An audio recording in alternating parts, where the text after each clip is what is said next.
के चरणों में कोटि कोटि प्रणाम। परम आराध्य जगत जननी श्री षोडशी आला माँ के चरणों में कोटि कोटि प्रणाम। पूज्यपाद श्री प्रदान जी के चरणों में कोटि कोटि प्रणाम। वर्तमान आचार्य श्री भोगाईदास के चरणों में कोटि प्रणाम। उपस्थित सभी गुरु भाई माँ ऋतिक देवता आप सभी को मेरा हार्दिक जय गुरु। आज यहाँ उत्सव अनुष्ठित हो रही है जिसमें हम लोग सब शामिल हैं। उत्सव उत्सव की चीज होती है। जब तक जीवन में उत्सव नहीं होगा तो हम लोग उत्सव कैसे मनाएंगे?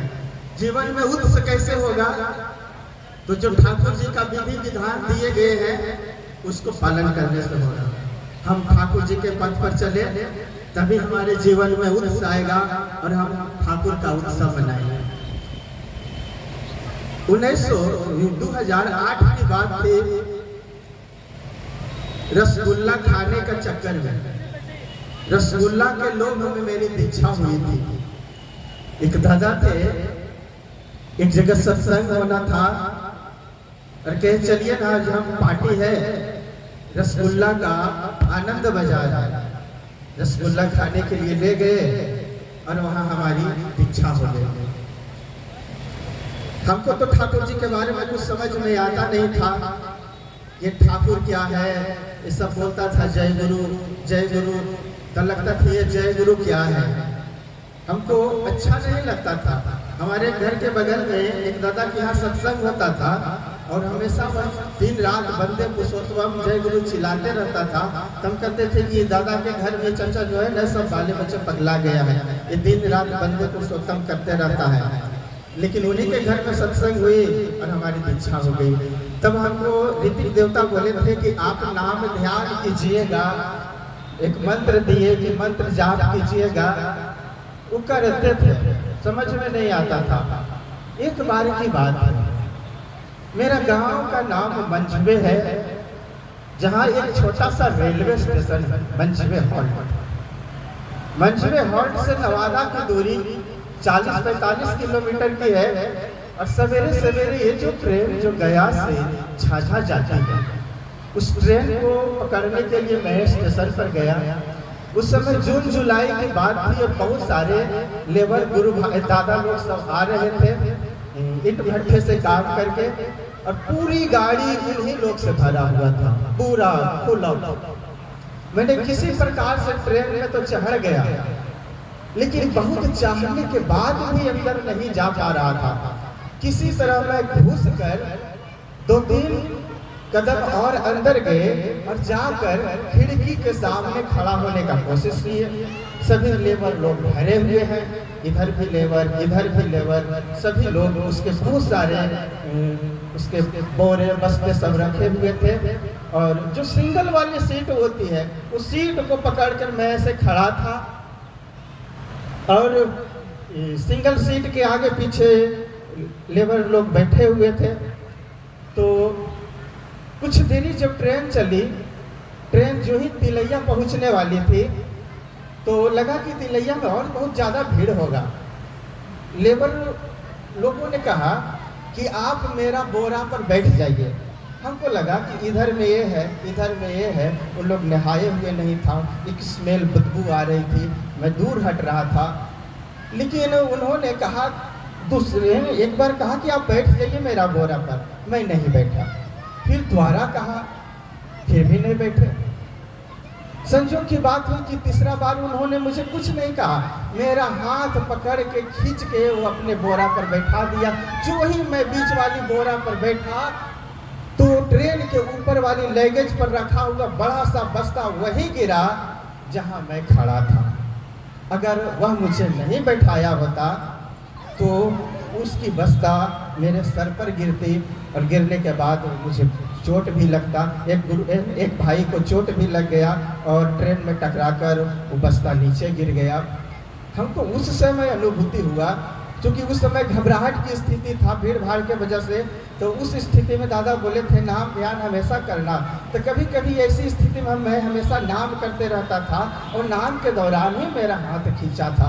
हमको उस अनुभूति हुआ कि लगता है कि यही वो नंबर है, वो भगवान ठाकुर का ये नंबर है जिससे मैच करने पर, जिसको मिलाने पर हम उनसे युक्त होते हैं और वे हमारी रक्षा करते हैं। अगर भगवान से युक्त होना है तो नाम ध्यान जरूर करना है। हमको कोई ठाकुर बचाने के लिए नहीं आएंगे, कोई भगवान हमें बचाने के लिए नहीं आएंगे। बचाने के लिए कौन आएंगे? तो वही विधान बचाने के लिए हमें आएंगे। जो ठाकुर जो विधान दिए हैं, यजन, याचन, इष्ट प्रीति, इसको करने से ही हम बचेंगे। इसको नहीं करेंगे तो हम नहीं बचेंगे। हमको अपने अंदर ठाकुर तत्व जगाना है, अपने अंदर ठाकुर को लाना है, ठाकुर को अपने अंदर प्रतिष्ठित करना है। हमारी चलन में, हमारी व्यवहार में, हमारी वाणी में, हमारी भाषा में, हमारी पहनावा में, आसपास के लोगों के साथ हम ठाकुर तत्व के साथ एक ठाकुर के रूप में पेश होंगे। ये आदर्श ही होते हैं।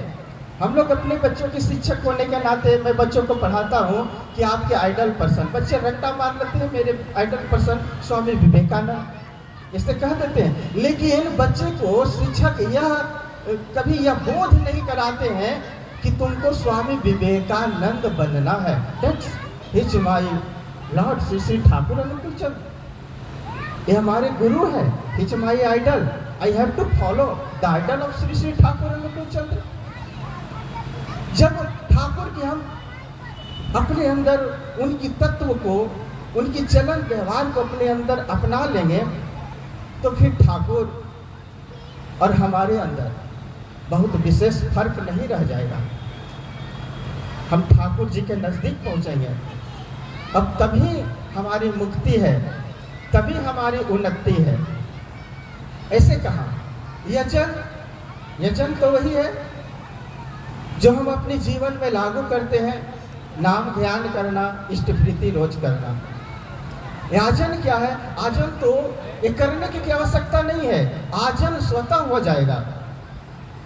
ये कब हो जाएगा? कि जब हम अपने अंदर हम आजन करेंगे, नाम ध्यान और इष्ट प्रीति करेंगे, ठाकुर जी को पकड़ेंगे, तो हमारे अंदर खुद एक चेंजिंग आएगा। जब चेंजिंग आएगा तो लोग देखेंगे, लोग सुनेंगे। अब जब वो हमसे आकर्षित होंगे, हमारी व्यवहार से आकर्षित होंगे, तो बोलेंगे कि आप कोई गुरु का दीक्षा लिए हुए हैं क्या? आपके कोई आइडल है क्या? अगर वो ऐसा कहते हैं तो वह रियल में आजन है। और अगर ऐसे लोग आपसे, हमसे उद्बुद्ध होकर अगर दीक्षा लेते हैं तो वह कभी भी ठाकुर के पद से कभी नहीं विचलित होंगे, वो कभी विचलित नहीं होंगे, वो हमेशा ठाकुर के पद फॉलो करेंगे। हम लोग ठाकुर के सामने जाते हैं, बहुत सारे दुखड़ा लेकर जाते हैं, थोड़ा सा सर झुकाते नहीं है कि बहुत सारी सर पर रख देते हैं। ठाकुर जी मेरा ये काम हो जाए, ठाकुर जी ये मेरा काम हो जाए, ठाकुर जी सब मंगल हो, सब मंगल हो, होगा सब मंगल। पहले ठाकुर जी का बताइए भैया, हमें ठाकुर जी का होना है, तब तो सब मंगल होगा। ऐसे कैसे मंगल होगा? हमें ठाकुर के पास जाना होगा, मंत्र के माध्यम से मंत्र को मथना होगा, नाम पर बैठना होगा। हमारी कान वह मंत्र सुनेगा, हमारे ध्यान में ठाकुर का फोटो आएगा, कार्य करने के तरीके आएंगे, तब हम एकाग्र होंगे। ऐसे एकाग्र होने से हमारे मन मस्तिष्क के अंदर जो पिनियल ग्रंथि होती है वह डेवलपमेंट होता है। ऐसे पिनियल ग्रंथि सुसुप्त अवस्था में रहता है, और वो पिनियल ग्रंथि जब तक वस्त्रवित नहीं होगा, जब उससे उस ग्लैंड से रस नहीं निकलेगा, तब तक हमारे अंदर बोध नहीं होगा। कहते ना लॉर्ड बुद्धा को ज्ञान की प्राप्ति हो गई। अरे ऐसा क्या था जो लॉर्ड बुद्धा को एकाक अनुभूति हुई? तो वह वही मंत्र था, वह वही सिस्टम था जहां उन्होंने अपनी पिनियल ग्रंथि को डेवलप कर लिया, वो एक्टिव हो गए। तत्काल लॉर्ड बुद्धा का एनलाइटमेंट हुआ, उनको ज्ञान की प्राप्ति हुई, उसको सत्य का आभास हो गया। जो दुबला पतला छीन शरीर था वह जस के तस हो गया। वही तो हमारे श्री श्री ठाकुर अनुकूल चंद्र हम लोग को दिए। अगर वहां तक हम पहुंचते हैं, ठाकुर जी बोले हैं एक शब्द, एक वाणी बोले हैं कि न मारो न मारो, अगर संभव है तो मृत्यु को विलुप्त कर दो। बट हाउ, ये कैसे संभव है? न मारेंगे, ये संभव है। लेकिन न मरेंगे कैसे संभव है? तो ये संभव है, ये अध्यात्म के भाषा में ये संभव है। हम इतना नाम करते हैं, हम इतना नाम करते हैं कि अपने अंदर ठाकुर तत्व को जगा लेते हैं। जब ठाकुर में और हम में कोई फर्क नहीं रह जाएगा,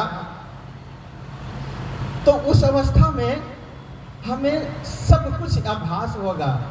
पिछले जन्म में हम क्या थे, आगे मेरा जन्म कहाँ होना है, मैं क्या होऊंगा, ये सब कुछ अनुभूति हो जाएगी। और जब हमें सब कुछ ज्ञात हो जाएगा कि मैं पहले क्या था, इसके बाद मैं क्या होऊंगा, तो हम मरे ही कहाँ, हम तो केवल शरीर चेंज किए।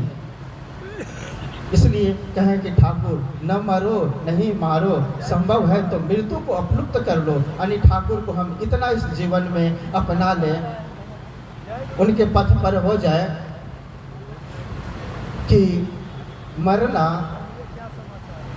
नहीं रह जाएगा, वो तो शरीर चेंज होगा। हमें ठाकुर जी के शरण में जाना है। हमेशा हमें सोचना चाहिए कि अच्छा करना। ठाकुर जी हमेशा खुश देखना चाहते हैं। ठाकुर जी के पास हम लोग जाते हैं ना, शर्त रख देते हैं। कोई पिता ये नहीं चाहते हैं कि मेरा बच्चा दुखी रहे। हमेशा पिता चाहता है कि मेरा बच्चा स्वस्थ रहे, खुश रहे, मेरी पथ अनुसरण करे। ये हर पिता चाहते हैं। हमारे ठाकुर वो भी तो पिता है, वो तो परम पिता है। वो क्या चाहेंगे? हमें खुश देखना चाहते हैं, हमें प्रसन्न देखना चाहते हैं। इसलिए हम जो भी कुछ करें अच्छा करें। हमेशा यह सोचे कि क्या करने से अच्छा होगा, हमेशा सोचे। बहुत सारे माँ लोग होते हैं ना, बहुत सारे भाई लोग होते हैं, माँ लोग होते हैं कि घर में अगर कोई मामला आता है तो क्या करते हैं कि उसे और उलझा देते हैं। समस्या जहाँ सुलझने चाहिए वहाँ समस्या उलझ जाती है। हमें ऐसा नहीं करनी चाहिए। दृष्टांत दी है श्री श्री ठाकुर जी, अपने जीवन में चल के करके दिखाए हैं कि क्या करने से अच्छा होगा। जब श्री बड़मा का जब विवाह हुआ था श्री श्री ठाकुर जी से, जब बड़मा ससुराल आई थी तो साग बनाई थी। जब साग बनाई थी तो ठाकुर जी को जब खाने के लिए दिए तो ठाकुर जी देखे, रे साग में तो नमक बहुत ज़्यादा है, इस प्रकार से तो बड़ी बहू को तो परेशानी हो जाएगी, आलोचना का झेलना पड़ेगा। उन्होंने कहा कि बड़ी बहू थोड़ी सी साग और मिलेगा, तो बोलेगा ठाकुर मिलेगा। उन्होंने ठाकुर को साग दिए, खा लिए। ठाकुर तो जान रहे हैं कि अभी साग और रखा हुआ है, थोड़ी थोड़ी थोड़ी थोड़ी कह के सारा साग खा गए। लेकिन जब सारा साग खत्म हो रहा था तो बड़ी माँ सोचने लगी कि आखिर क्या बात है, जो ठाकुर लगातार साग मांगे जा रहे हैं। वो अपने लिए थोड़ी सा बचा के रख लिए कि कैसा है भाई। जब बाद में उन्होंने खाई तो देखा कि इसमें नमक, देखिए उन्होंने कि इसमें नमक बहुत ज़्यादा है। जब ये नमक ज़्यादा है तो जरूर ठाकुर हमें अन्य व्यक्तियों के गुस्सा करने से हमको बचा लिए। ये ठाकुर जी करके दिखाए हैं, चल के दिखाए हैं, जिन्हें हमको ठाकुर जी का पथ क्या है, यही तो पथ है ना। इसी चीज को अपना करने चलना है कि हमें भी सोचना चाहिए कि क्या करने से अच्छा होगा। हमें भी सोचना चाहिए, हमेशा मामले को सुलझाना चाहिए, न कि उलझाना चाहिए। लेकिन हमें ये बुद्धि, हमें विश्वास ये कब आएगा कि मामले को सुलझाना चाहिए, उलझाना नहीं चाहिए। वो तभी होगा कि जब हम अजन आजन इष्ट प्रीति करेंगे तब होगा, ऐसे नहीं होगा। यहाँ तो क्या है, ठाकुर जी के पास लोग जाते हैं और कहते हैं कि हमें बहुत मिल जाए। अरे मिल जाएगा, आप उसके लिए योग्य तो बनिए। ठाकुर जी योग्य बनाने के लिए आए हैं। योग्यता निर्धारण कीजिए। जब आप में योग्यता होगी, जब हम में योग्यता होगी, जिस चीज के लिए हम योग्य होंगे वो हमसे दूर नहीं होगा, वो हमारे पास चल के आएगा, वो हमसे दूर नहीं होगा। ठाकुर जी योग्य ही बनाने के लिए आए हैं। इतने लोग मनुष्य हैं, लोग कहते हैं वो बड़े हैं, वो ऐसे हैं, वो छोटे हैं, वो बड़े हैं। ये सब लोगों में फर्क क्या है? मैं तो समझता हूँ कि न तो उसके रंग रूप धन दौलत सामाजिक प्रतिष्ठा इन सब चीजों में कोई फर्क नहीं होता है। अगर सबसे बड़ा अगर फर्क होता है मनुष्यों में तो उसकी बुद्धि और विवेक का फर्क होता है। जिन व्यक्तियों में बुद्धि विवेक उन्नत होती है उसके पास परिसंपत्तियां, सामाजिक प्रतिष्ठा, बौद्धिक ज्ञान, मामले को सुलझाने के तरीके, ईश्वर तत्व, भक्ति सब उन्नत होता है। जिन लोगों में ये बौद्धिक तत्व कम होते हैं वो अवनति के मार्ग पर होते हैं। लेकिन ठाकुर जी का जो विधान है मानसिक रूप से लोगों को मेंटली उसको उन्नत बनाने के लिए ही तो है। ये नाम ध्यान से है। जब हम मानसिक तौर पर उन्नत हो जाएंगे, जब बुद्धि विवेक मेरा जागृत हो जाएगा, हम सभी समस्याओं को सॉल्यूशन हम खुद करना शुरू कर देंगे। रिजल्ट क्या होगा कि जैसे ही हम हमारी बौद्धिक विकास, जैसे जैसे हमारे पास बौद्धिक विकास होगा, हमारे पास सामाजिक अप्रोच, संपत्ति, प्रतिष्ठा, ये सब कुछ धीरे धीरे आता जाएगा। एकाएक नहीं होगा, धीरे धीरे होगा, लेकिन जरूर होगा। एक ना एक दिन जरूर होगा। ठाकुर को छोड़े नहीं, हमेशा ठाकुर को फॉलो करें, लेकिन एक दिन जरूर होगा। ये कैसे होगा? तो ठाकुर को फॉलो करने से होगा। प्रत्येक दिन नाम ध्यान जरूर करें, जरूर नाम ध्यान करें। 10 मिनट करें, 5 मिनट करें, लेकिन नाम ध्यान जरूर करें। नाम ध्यान करने से बौद्धिक उन्नति तो होती है, मस्तिष्क भी शार्प होता है, साथ ही साथ स्वास्थ्य भी बहुत उन्नत होता है। मैं उम्मीद करता हूँ कि आप लोग कुछ करें चाहे नहीं, लेकिन इष्ट वृत्ति नाम ध्यान जरूर करें। और अगर उन्नति प्राप्त करना चाहते हैं तो तीसरा काम जरूर करें, ठाकुर का काम जरूर करें। ठाकुर का काम क्या? अभी जो डीपी वर्क है, जो समय समय पर निर्देश आती है, उसको जरूर करें। आप ठाकुर का काम कीजिएगा, ठाकुर आपके काम करें। इन्हीं चंद शब्दों के साथ मैं अपनी वाणी को विराम देता हूँ। जय गुरु। जय गुरु।